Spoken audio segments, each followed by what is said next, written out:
You get no equity, pack your things, the head of human resources sneered. She quietly smiled and transmitted 18 months of saved logs to the regulator. The next morning, the chief legal officer stormed in, canceling her firing and approving her $1,200,000 payout instantly. The 42nd floor of Meridian Financial Solutions always smelled like pressurized air and expensive floor wax. For 18 long months, Clara sat at her workstation under the harsh fluorescent lights of the open-plan office, building the foundation of the enterprise security framework from the ground up. She was the engineer who answered emergency compliance calls at 3 in the morning when the transaction server spiked. She was the one who pulled 80-hour workweeks while senior management took mid-afternoon golf breaks. In return, her employment contract contained a clear vesting clause. Upon completing 18 months of continuous system compliance, she would receive her guaranteed equity package, valued at precisely $1,200,000. It was the payout that was supposed to clear her family debts and finally secure her financial independence. On a foggy Thursday morning, exactly one day before her equity was set to fully vest, the summons arrived. It was not an email or a formal calendar invite, but a cold tap on her shoulder by Richard Sterling, the head of human resources. Richard was a man who wore tailored navy suits that cost more than Clara's monthly rent and carried a smile that never quite reached his eyes. He gestured toward the massive glass conference room at the end of the hall, where Mark Henderson, the senior vice president of operations, was already sitting with a thick paper folder resting on the polished mahogany table. When Clara walked in and took a seat, she felt the temperature in the room drop instantly. Richard did not offer her coffee, nor did he begin with standard pleasantries. Instead, he slid a single white paper across the shiny wood surface. The headline printed at the top was clear enough: Immediate Separation Agreement. Mark leaned back in his leather chair, crossing his arms with a look of supreme satisfaction. Richard explained in a flat, rehearsed tone that the company had decided to eliminate her role due to a structural realignment of the technical department. When Clara pointed out that her official milestone review was scheduled for the next morning and that her guaranteed equity grant of $1,200,000 was due to vest in less than 24 hours, Richard simply snickered. He told her plainly that her services were no longer required as of 9 o'clock that morning, meaning her equity option was officially forfeited back into the executive bonus pool. "You get no equity, pack your things," Richard said, his voice dropping into that quiet, condescending pitch designed to break a person's spirit. Mark added that if she attempted to contest the termination or speak to outside counsel, the legal team would activate the aggressive non-disclosure agreement she had signed on her first day, locking her in expensive litigation for years. They expected her to burst into tears, to beg for a grace period, or to scramble for a small severance check. They had seen dozens of dedicated employees walk out of that room broken and empty-handed, sacrificing their hard-earned compensation because they lacked the resources to fight back against a multi-billion-dollar enterprise. What Richard and Mark failed to realize was that Clara had not spent 18 months merely writing software code. As a senior compliance architect, her explicit responsibility was to document every transaction, every system bypass, and every unauthorized executive override. For a year and a half, while Mark pushed dangerous system updates to meet quarterly financial targets and Richard authorized questionable offshore transfer protocols, Clara had meticulously backed up every single audit log to an external, legally mandated regulatory vault.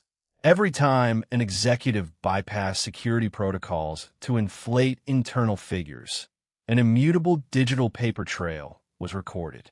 She had locked those records behind a multi-factor authorization key that only her credentials controlled. Clara slowly stood up from the conference chair, leaving the unsigned separation paper untouched on the desk. She looked Richard directly in the eye, adjusted her coat, and walked back to her workstation. While two private security guards stood over her desk, watching her pack her personal belongings into a cardboard box, Clara calmly tapped a single command on her smartphone screen. With one touch, 18 months of encrypted audit logs, unauthorized transfer requests, and regulatory violations were instantly transmitted directly to the secure servers of the Federal Financial Oversight Commission. She handed her electronic key card to the guards and walked out of the building into the cold morning air, her heart pounding with a mixture of rage and quiet confidence. She knew that back on the 42nd floor, the corporate storm was already brewing, and what would happen at 9 o'clock the very next morning would completely shatter the executive board beyond anything they could ever prepare for. When Clara stepped off the train in her quiet suburban neighborhood, the cold evening wind felt like a clean slate. For 18 long months, her life had been dictated by the relentless hum of the server rooms on the 42nd floor and the endless pressure of 80-hour work weeks. Inside her quiet apartment, she hung her coat, poured a glass of water, and opened her personal laptop. A single encrypted notification glowed brightly on her screen. It was an automated receipt from the Federal Financial Oversight Commission, confirming that her multi-gigabyte bundle of immutable compliance logs had been received, indexed, and assigned an emergency regulatory case number. Clara knew precisely how the corporate bureaucracy at Meridian Financial Solutions operated.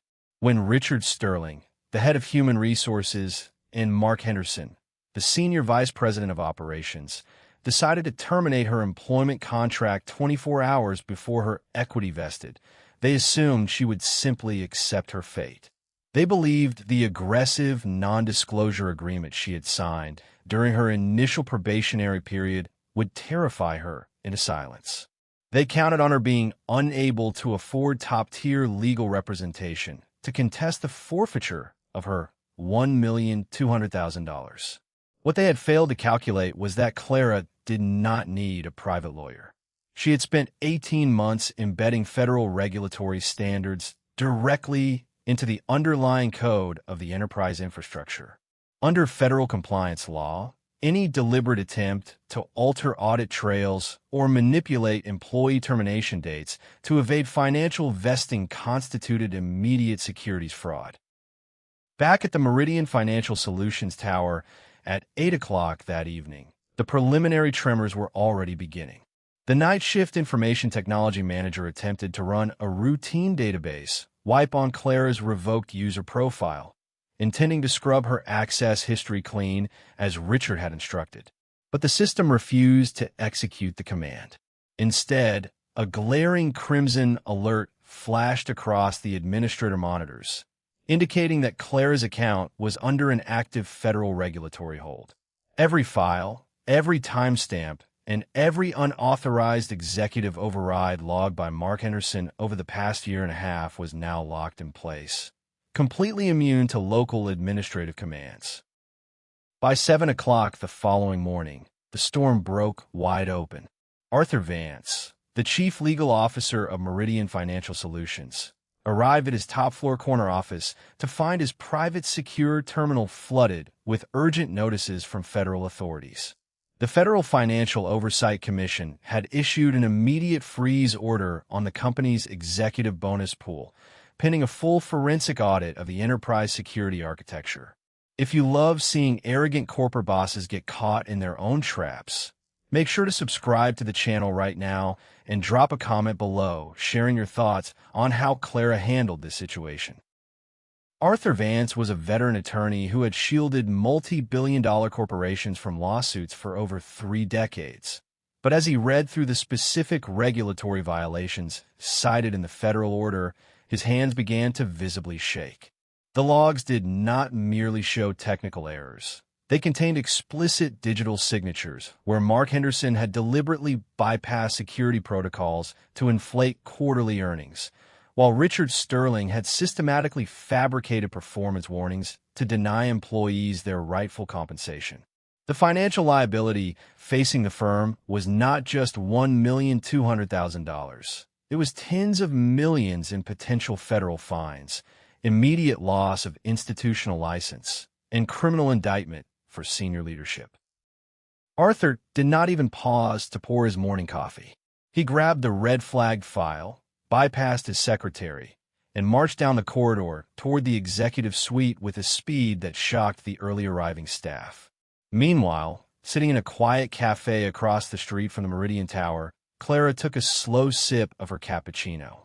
She looked up at the glittering glass facade of the 42nd floor, knowing that inside those doors, the executive board was about to discover a terrifying secret about her contract that would fundamentally change everything before the clock struck 9. Arthur Vance pushed open the heavy oak doors of the executive suite on the 42nd floor without knocking.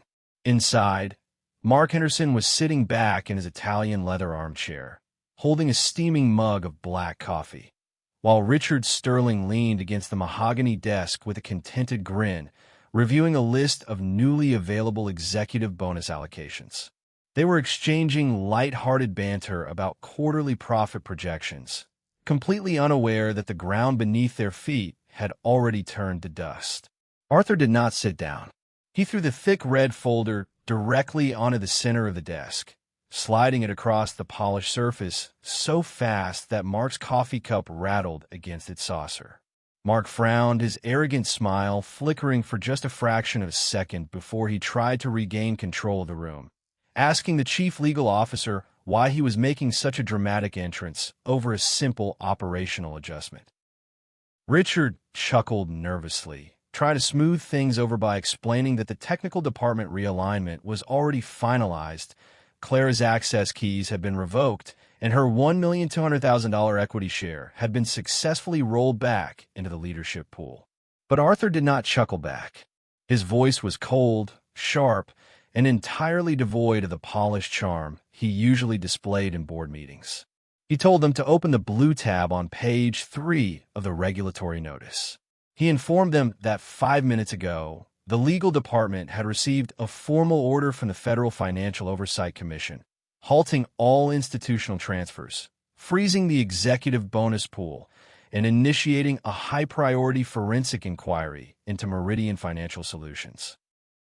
Mark's face went pale, but he quickly tried to wave off the concern, insisting that their corporate attorneys could easily delay any government inquiry with routine procedural motions.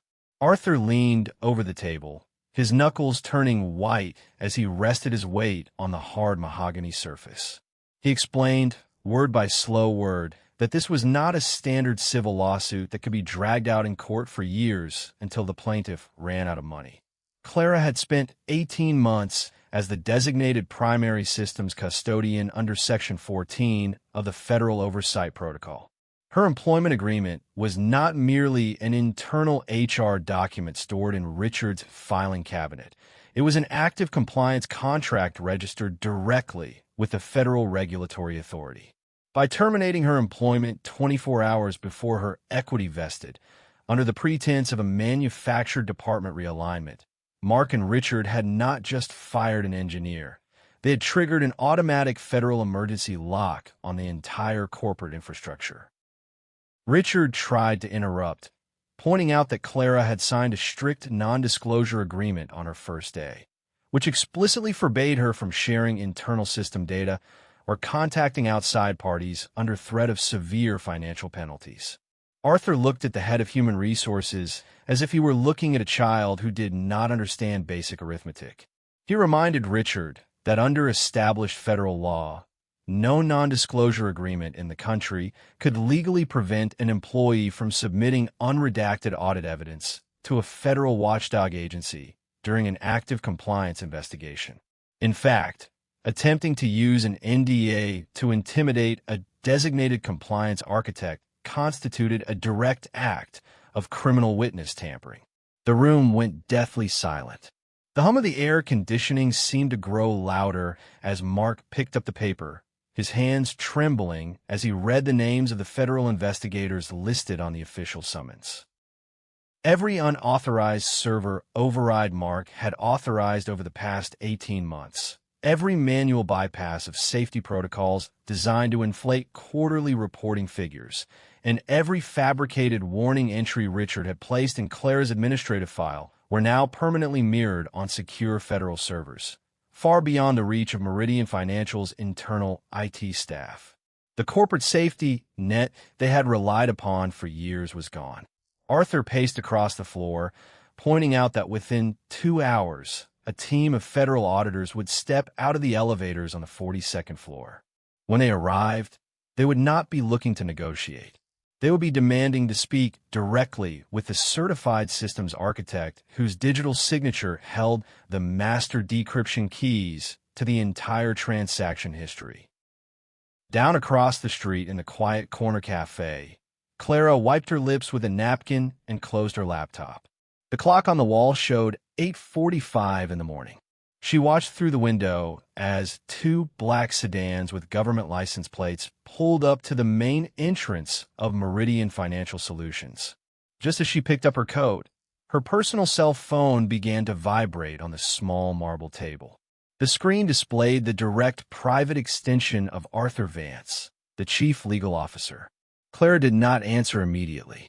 She let the phone ring 4 full times, enjoying the quiet rhythm of the ringtone, before she finally slid her thumb across the glass and brought the phone to her ear without saying a word.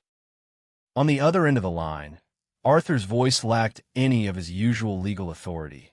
It sounded strained, desperate, and remarkably frail. He did not mention non-disclosure agreements, legal action, or security guards.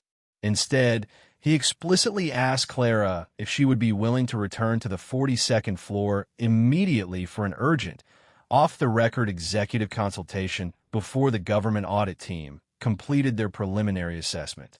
Clara listened to the nervous breathing on the line, looked up at the towering glass skyscraper, and calmly informed him that if the board wished to discuss her status, they would need to prepare a formal reinstatement offer that included full immediate vesting of her $1,200,000, along with a complete written retraction of all administrative warnings.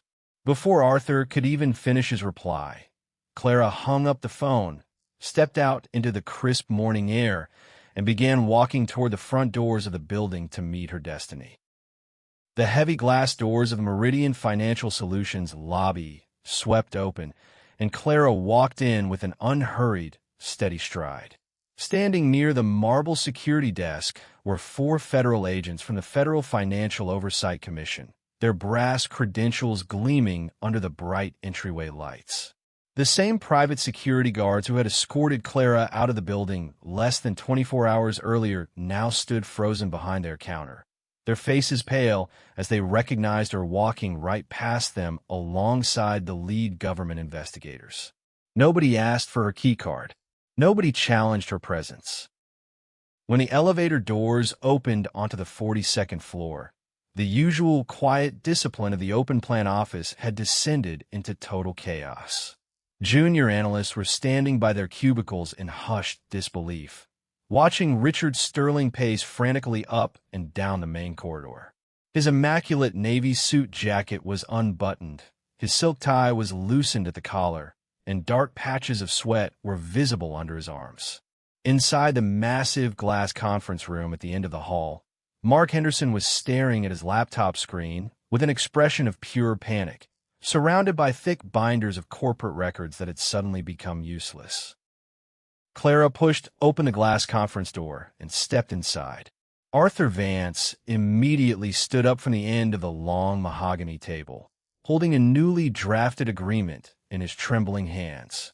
Beside him, the lead federal auditor pulled out a chair for Clara, greeting her by her full professional title as the designated primary systems custodian under Section 14. Mark tried one last desperate maneuver, raising his voice to accuse Clara of sabotaging internal corporate servers on her way out the door. But Clara did not raise her voice in response.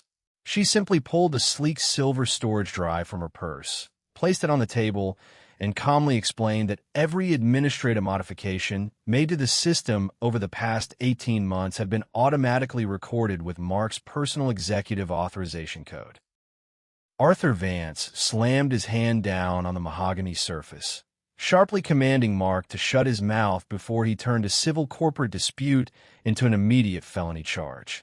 Arthur turned to Richard Sterling and ordered him to log into the Executive Human Resources portal on the spot. Richard's fingers shook violently against his keyboard as he opened Clara's administrative profile.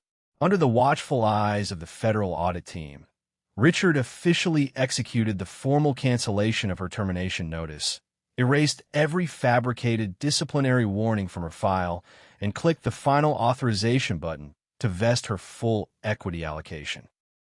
A soft chime echoed from Clara's phone as a priority notification confirmed that $1,200,000 had been successfully transferred into her certified personal account. Mark slumped back into his leather chair, completely ruined, while Richard buried his face in his hands.